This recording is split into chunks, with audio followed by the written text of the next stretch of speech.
Il y a environ un an, j'ai eu l'idée de lancer un cabaret littéraire avec uniquement des auteurs de l'Abitibi-Témiscamingue. La première édition a eu lieu en septembre, donc on allait dans les villes de la région, dans les salles, pour livrer nos textes en direct devant les gens, avoir leurs réactions et que eux aient l'intonation, les émotions qui sont dans nos têtes quand on écrit nos textes. Donc, c'est une rencontre qui n'est pas très fréquente, parce qu'habituellement, monsieur, madame, tout le monde lit dans sa bulle un roman, une nouvelle, mais là, c'est la rencontre des deux univers en même temps. On a refait ça en janvier 2020. On est allé dans 6 villes de l'Abitibi et du Témiscamingue. On voulait refaire ça à la fin mai, pendant la période du Salon du Livre, mais on connaît tous ce qui se passe présentement avec la pandémie, donc on a décidé de faire une version télé. J'ai demandé à des auteurs uniquement de la région d'enregistrer des textes qu'ils ont écrits sur vidéo, dans leur salon, sur leur balcon, dans leur cuisine, et on fait un montage qui va être diffusé le 3, 4, 5 juin à TV Témis. Je pense qu'en période de pandémie, les gens ont besoin de se changer les idées. Les gens ont besoin de s'évader, ont besoin de beau, de magique, de touchant, de drôle. Et c'est ça qu'il y a dans les textes des auteurs. C'est pas des textes difficiles à comprendre, c'est pas hermétique du tout, c'est super accessible. Donc, je voulais donner une bouffée d'air frais aux gens de la région. Puis, je veux que la littérature se rende un peu partout en Abitibi-Témiscamingue à travers la télé, que ça touche les gens. Puis c'est pas vrai que la pandémie va nous arrêter dans tous nos projets. Donc, si la version en salle fonctionne pas pour l'instant, parce qu'on a vraiment envie de retourner vous voir, ben ça va être en version télévisée pour un petit moment. Moi, j'ai choisi 8 auteurs pour m'accompagner, 4 gars, 4 filles. Je leur impose une thématique, la famille, et je leur ai donné une durée maximum. Donc, il faut qu'ils me donnent un texte qui va durer 8 minutes. Et moi, après ça, je vais répartir ça en 3 épisodes de 30 minutes. J'essaie de faire une programmation variée puis super intéressante pour les 3 petites émissions. Et ils se filment chez eux, ils m'envoient la vidéo, on fait le montage et les gens peuvent regarder ça soit à la télé communautaire, les 4 télé communautaires de la Témiscamingue vont diffuser à différentes dates. Et ça va être aussi disponible sur le site web de TVC9, qui est notre partenaire de base, pendant quelques semaines. Donc, si vous le manquez à la télé, malgré toutes les rediffusions, ça va être aussi sur le web pendant un petit bout. En mai 2019, j'étais le président d'honneur du Salon du Livre de l'Abitibi-Témiscamingue qui se déroulait à Amos, qui est ma ville natale. Puis, j'avais proposé cette idée-là de faire un cabaret littéraire, mais avec des auteurs de partout au Québec. Puis, j'ai vu que dans la foule, il y a des gens après le spectacle qui sont venus me dire qu'ils n'avaient jamais assisté à un cabaret comme ça, à des auteurs qui lisent en direct, puis qui avaient un petit peu peur que ce soit ardu ou que ce soit pas pour eux, mais tout le monde me dit qu'ils avaient trippé, qu'ils avaient aimé ça. Puis quand j'ai vu que c'était pas une habitude, je me suis dit, moi, je vais la créer l'habitude. Moi, je vais faire en sorte qu'il y ait un événement littéraire en région qui fait le tour de plusieurs villes pour les adultes ou les ados. C'est pas vraiment pour les enfants, on s'entend. Euh, puis je me suis dit, ça manque à ma région. Moi, je pense que j'aurais aimé ça quand j'étais plus jeune, avoir accès à ça, ado, jeune adulte, peu importe. Puis, selon les réactions, je pense que ça vient compléter le portrait culturel de la région. Et je pense qu'il manquait ça. Parce que c'est pas suffisant de se réunir une fois par année au Salon du Livre qui vient dans notre ville seulement une fois aux 5 ans.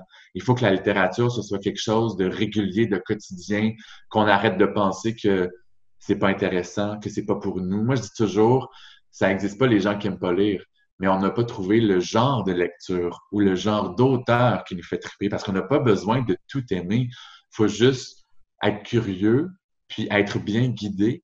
Puis quand on assiste à un cabaret, on a 5, 6, puis là, cette fois-ci, 9 plumes devant nous. Ça se peut qu'on n'aime pas tout, mais c'est sûr qu'il y a quelque chose qui va nous toucher, nous interpeller. Fait que c'est l'occasion de découvrir des nouveaux auteurs et autrices qui viennent de notre région en plus. Dans le futur, je veux y aller environ 2 fois par année dans plusieurs villes. Je veux continuer de faire découvrir des nouveaux auteurs, en faire revenir d'autres parce qu'il y en a eu beaucoup qui ont été des coups de cœur du public.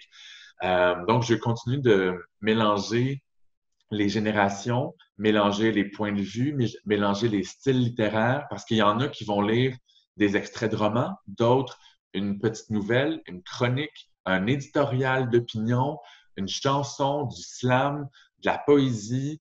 Il y a vraiment de tout. Donc, je veux que ce soit le plus varié possible, puis que les gens s'approprient l'événement et viennent en plus grand nombre à chaque fois. Le cabaret des mots, la personne avec qui je travaille le plus, c'est Julie Renaud, une de mes amies, puis elle avait déjà participé au cabaret. Donc, Samuel était venu voir notre spectacle de contes qu'on a écrit, qu'on a tourné depuis 2-3 ans en Abitibi puis au tennis. Et puis, en fait, c'est lui qui est venu me chercher. Donc, c'est même pas moi qui ai posé ma candidature, c'est lui qui est venu me chercher pour me demander d'écrire un texte justement sur le thème de la famille pour cette édition-là. En fait, on m'a proposé de le faire, puis je suis toujours bien flattée quand Samuel me contacte pour embarquer dans un projet parce que je l'aime beaucoup, puis je trouve que sa plume est fabuleuse. Fait que qu'il considère la mienne, c'est toujours très, très flatteur. Puis pourquoi pas faire ça en confinement chez moi. Spécial étant donné que c'est confiné, on n'a comme pas avec le public et tout, mais c'est une autre façon justement de pouvoir livrer nos textes au public. Ça permet surtout de pouvoir écrire. Donc, ça faisait longtemps que je n'avais pas écrit. Puis là, c'est sûr que la situation fait que là, ça m'inspire présentement. Donc, j'ai pu écrire un texte, justement, qui démontre que je m'ennuie de la région, que, tu sais, je voudrais être là-bas bien plus qu'ici à Montréal. Talent littéraire en Abitibi-Témiscamingue, on en a vraiment beaucoup. Puis, il est souvent, il passe sous le radar de ben des médias. Fait que de pouvoir faire fleurir ça un peu, puis aussi faire découvrir aux gens qu'ici, il s'écrit des belles choses. On n'est pas obligé d'aller chercher des romans qui sont écrits à Paris pour se faire emporter à quelque part d'autre. Tu sais, on a des grands talents ici. Puis on a tendance, je trouve, en région, de moins en moins, là, parce qu'il y a un gros travail qui se fait là-dedans, mais les gens ont tendance à minimiser un peu le talent des gens d'ici parce que ça vient d'ici, tu sais, c'est pas vraiment cool. Ouais, non, attends. Il y a de grandes choses qui se font ici, c'est juste que sont pas mis sous la lumière et là, c'est ce qui est fait avec Samuel, fait que je trouve ça bien important. Présentement, je pense qu'avec ce qui se passe, on n'a comme pas vraiment le choix en tant qu'artiste d'utiliser les médias, justement d'utiliser la télévision ou soit l'Internet pour pouvoir promouvoir un peu l'art qu'on fait. C'est très différent, c'est sûr, de ne pas avoir le public en face, d'avoir les réactions, mais en même temps, pas mal tout se tourne présentement vers ça. Si on parle avec les spectacles qu'on voit à la télé et tout, je trouve que justement, ça fait que on reste quand même encore en vie, puis ça démontre qu'on a encore une volonté de vouloir faire de l'art, même s'il se passe ça présentement.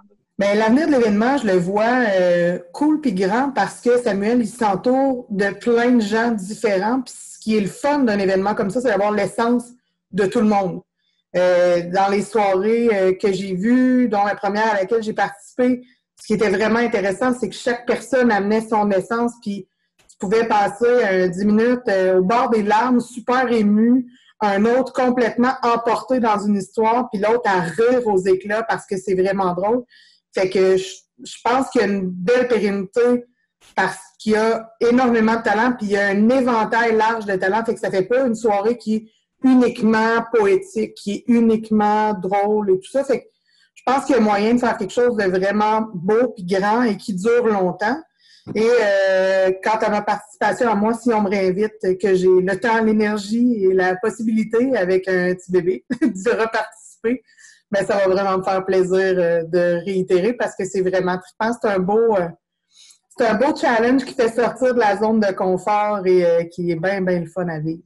Je pense que ça va se refaire et c'est certain parce que c'est sûr qu'on n'est pas encore sorti d'ici de cette affaire-là, de cette pandémie-là. Donc, j'imagine qu'il va encore avoir d'autres cabarets qui vont se faire. Étant donné que la formule fonctionne très bien, même si c'est par vidéo. Là, moi, je me suis filmé, étant donné que mon texte parle que je suis sur mon balcon et que je transforme tout le monde en Abitibi, je me suis filmé à 10 h le soir sur mon balcon avec des lumières et tout. Fait que, ça a comme créé une ambiance quand même.